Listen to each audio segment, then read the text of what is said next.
Hello everyone, I'm Isaac Morey. Welcome to Talk Commerce. Today's guest is Drew Chambers, EVP of Marketing at Harper, a tech platform that helps brands supercharge web and application performance.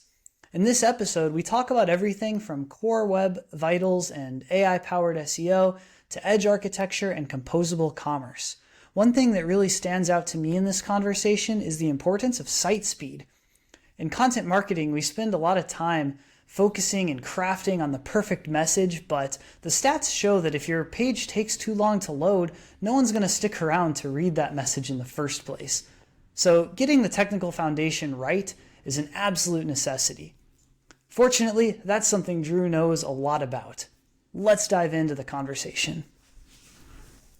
Welcome to this episode of Talk Commerce. Today I have Drew Chambers. He is with Harper and they are a marketing company. But Drew, why don't you go ahead, do an introduction for yourself. Tell us your day-to-day role and one of the things you're excited about for this coming year in business.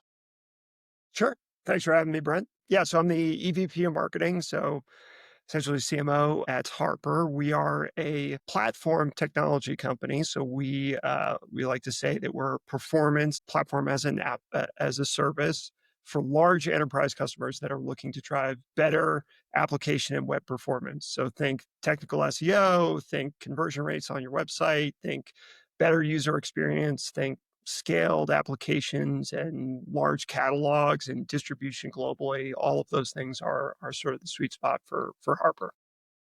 And I guess for this year, I'm excited to see how we continue to see e-commerce grow. Obviously, there's some geopolitical challenges that might make things interesting for the rest of 2025, but we do continue to believe that the trend will be towards online and continuing to see growth and interest in that space. And particularly for the large enterprise customers that we work with, I would anticipate seeing a lot of emphasis on performance and how that can continue to improve. How about passions outside of work? What do you like to do?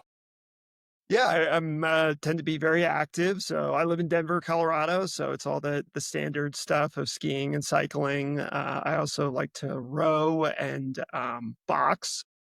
I have a young daughter, and she enjoys dancing and soccer. So it's been a lot of watching that stuff as well. So that's been a lot of my life as of late. That's awesome. All right, Drew, before we get started, we talk about some content and maybe talk a little bit about platforms and performance, which I'm always interested in. I'm going to tell you a joke, and all you have to do is tell me or give me a rating 8 through 13. I call it the free joke project. So here we go. At a job interview, I filled my glass of water until it was overflowing. Nervous? Asked the interviewer. No, I always give 110%. I'll say 12. That's pretty good. All right, thanks. Appreciate that, Drew. I would have given it a lower score, but I think that we've got to get some performance marketing into I was there, going to say, right? well, there's categories of jokes, right? And like as far as dad corporate jokes go, that's pretty good.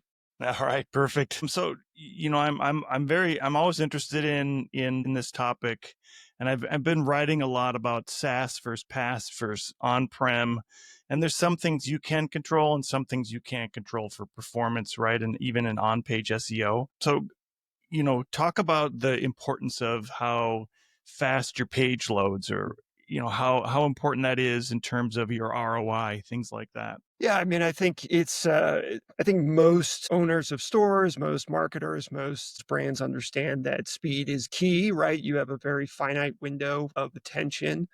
You're trying to mimic, an in real life experience as much as possible in the digital space. And so having something that is extremely performant and responsive to a customer is key. But beyond that, from a technical SEO standpoint, we know that Google and all the major search engines, and now, ChatGPT and the AI search elements are going to prioritize things like core web vitals, right? So think, largest contentful paint and, layout shift and interaction the next paint. all of those pieces are really sort of table stakes right now. And so the more complex that you're trying to make your technology stack, inevitably you're adding latency to the equation. You're adding elements that need to be rendered and need to be loaded depending on where they're loading from, whether that's the edge or whether that's from, on-prem and origin. That can create an incredibly laggy experience for your customers. And not only is that going to hurt customers, we know Amazon has said that every 100 milliseconds of latency is about 1% of total sales for them. So, that's a really back of the envelope math that you can do for your own company. But beyond that, you're also just going to get fanged on your organic stuff because you're going to lose the box on shoppable tiles in Google. You're going to lose, positioning to your rivals that have prioritized this stuff. So it really is like paramount across all elements of what you would think is the digital experience. How, we talked a little bit of AI in the beginning, but how is AI now playing a role in measuring and helping you with that performance on the page loads? Well, I don't know that, and this is kind of an interesting thing because I don't know that AI is necessarily helping a lot of people on their page loads. I do think that prioritizing all the same things that you would have traditionally prioritized for, the Google bot are important. I guess the term now is a GEO standpoint, right? There was SEO, now there's GEO for the large language models. But really, again, prioritizing these elements that are going to create a better experience, mobile first experience, I should say, right? That's another unspoken thing here is that everything is being prioritized towards a mobile experience because that's where most people are going to be interacting with your ads. That's going to be where most people are coming to your website from on their phones. And so I think you need to think about that. And then you need to think about like, okay, is the information that I'm rendering, is that going to be valuable from an AI's perspective? Is that going to answer the question that I think that people are asking? Again, very similar to how you were probably thinking about things 5 to 10 years ago with regards to your blog content and all those pieces that you were putting together for Google. It's just that on steroids for AI. And it's about making every landing page, the PDPs to the blog, to the content that responsive and that interesting. Yeah, sorry, I should have been more clear on the question. I think people see AI as generative still, but they miss the fact that AI is really good at finding patterns and problems within your code base and within your tech stack and even within your catalog. And a lot of people don't see the advantage of using it to find those SEO gaps that either are bloating your system. And one of the marketing things that we always saw when I used to run a digital agency was the site would suddenly load in less than 1 second. Then a couple weeks later, the site loads in 3 minutes because I'm being facetious, but let's say 10 seconds, because the marketing team, no offense against the marketing teams, but they've loaded a video or some file that's like a megabyte or 10 megs or whatever that number is, where they've just completely loaded down the system because they can, right? So are there tools that are coming out that help marketing teams optimize that through analytics? For sure. Yeah, I think there's a number of partners that we work with that can go, to as granular detail as, it's this JavaScript that's essentially bloating your LCP, and it's this video or it's this image or it's this element of the page. I think more and more we're seeing options like Webflow and some of the CMS tools that people are using, integrating these types of AI to leverage Gemini and ChatGPT and whatnot to help you identify that. Because yeah, we've gotten to the point where you can drag and drop and build whatever the heck you want, but you're not necessarily doing so through the lens of like, is this the most performant solution? And I think where we sit typically at the very high enterprise level of things where they're using 15 different pieces of technology in what's typically considered like a headless or a composable architecture for their e-commerce sites. There's all sorts of things that just don't work together all that well, and they weren't intended to work together, and they might be the best at the thing that they do, but they're again not communicating as well as they could be. And so AI can be very helpful in sort of identifying what we would consider latent pain points within your art that can be potentially done more efficiently. Do you think that this trend towards AI is going to help? I mean, I shouldn't even say that. It will help marketers, but maybe marketers need a little more education outside of the generative AI zone. Yeah, I think marketers have been using AI to help with the copy and the graphics for a bit now, but I think there's going to be a whole other element similar to engineers leveraging AI to write better code and more efficient code and leveraging the technologies that are really billing themselves as AI first. Marketing is going to have the same thing. And again, I know, Meta and Google and TikTok have started to roll out some more AI tools within their platforms, which I think is getting marketers a little bit more comfortable with how AI slots in with their typical daily workflow. But it's going to be a steep learning curve, to be perfectly honest, because the implications aren't just on the front end. It's not just on what you're necessarily inputting into the system. I think as many of us know, the way that Meta is using AI on the back end to identify learnings and to push those back into your campaigns has kind of shifted the entire way that you need to think about things, right? They've prioritized creative as being the new targeting. And so they want you to go broad and they want you to not do all of this audience targeting and instead let the creative work, and then using AI to analyze that creative. And in so doing, I think a lot of marketers and a lot of brands realize that all of their creative is the same in the eyes of an AI. It's not all that different. There isn't, they haven't explored these ranges, and as such, they're behind the eight ball.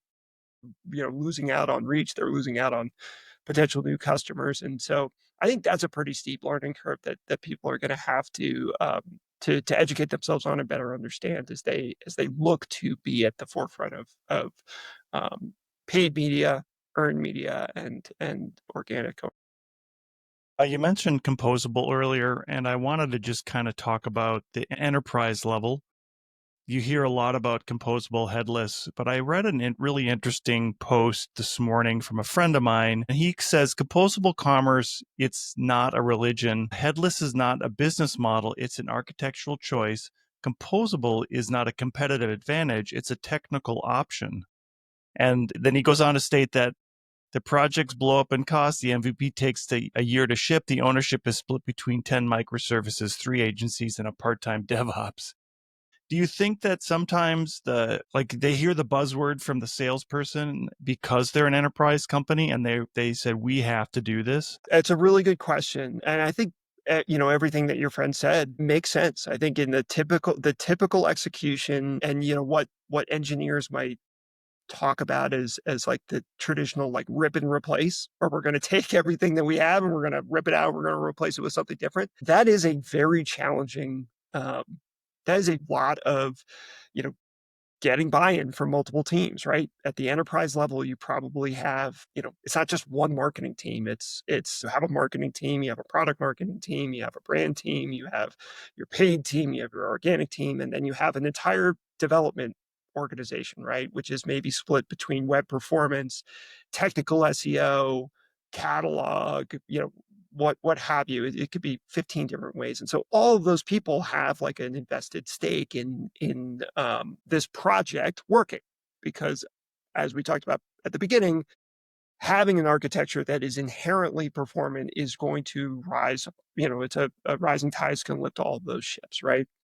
So that right there presents a challenge, because that right there is going to blow the length of time that any project takes. Beyond that, yes, cost is always going to be a factor here, right? And what you're trying to do is you're trying to get the best solution at every single one of these points, right? You're trying to get the best database, you're trying to get the best hosting architecture, you're trying to get the best API layer and caching layer and messaging and all those pieces. But again, if those things aren't designed to work well together, you're going to see bloated costs. You're going to see all these sorts of interactions and connections that you weren't anticipating originally. I won't go into my shameless plug here, but looking at that project holistically and really trying to dissect what is the KPI that we really would like to improve in the next 3 months, what is a thing that we would consider a success? I think is the strategy that I would recommend, as opposed to wholesale saying like, hey, we want a composable architecture tomorrow. We want a new composable architecture tomorrow.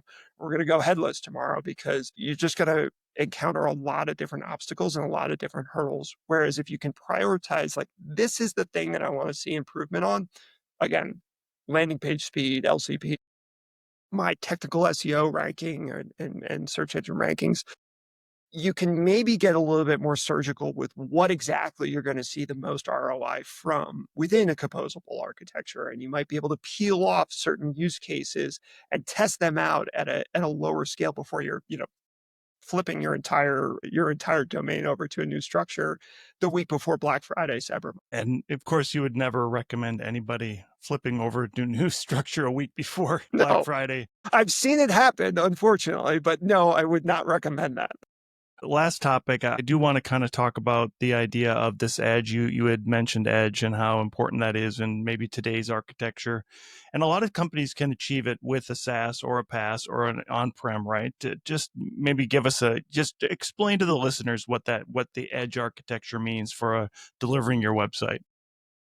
Yeah, I mean, I think the simplest way, and I preface every one of these conversations with, I am the least technical person at my company, so that is, which is good for a marketer, I think. But I think the easiest way to think about, the advantage of the edge, right, is that you are essentially creating the most personalized experience and the quickest experience close to where that person is, right? So rather than, me being in Denver, having to make a call to, let's say origin in Europe for a company, I maybe am able to hit a pop or a node, whatever you want to say, much closer to me. So I'm having it's a much quicker user experience with the website. Theoretically, I can start adding some personalized elements there. So depending on what your product is and depending on what you sell, maybe I'm seeing something slightly different than somebody that is in Asia or Europe or Australia or whatever it is. So you can really start to leverage that to your advantage to not only have a more performant experience and a faster experience for the user, but also potentially that personalization that everybody is hunting for, right? Like we have all been, as marketers, we have all heard that we just need to have as personalized, as custom an experience as possible for our potential customers, right? They need to see an ad that speaks directly to them, that solves a very specific problem or paints this wonderful story, this picture for them of an outcome. And then they land on the landing page that speaks directly to that ad that they just saw. And like everything is this like contained ecosystem of essentially walking into my favorite store and having the salesperson know my name and hand me something that I know I'm going to love. And the edge makes that a lot more feasible for you as the e-com brand. Yeah, that was perfect. That was a perfect explanation from a non-technical person. Yeah, it's great. Drew, we have a few minutes left as we close out the podcast to give everybody a chance to do a shameless plug about anything they like. What would you like to plug today?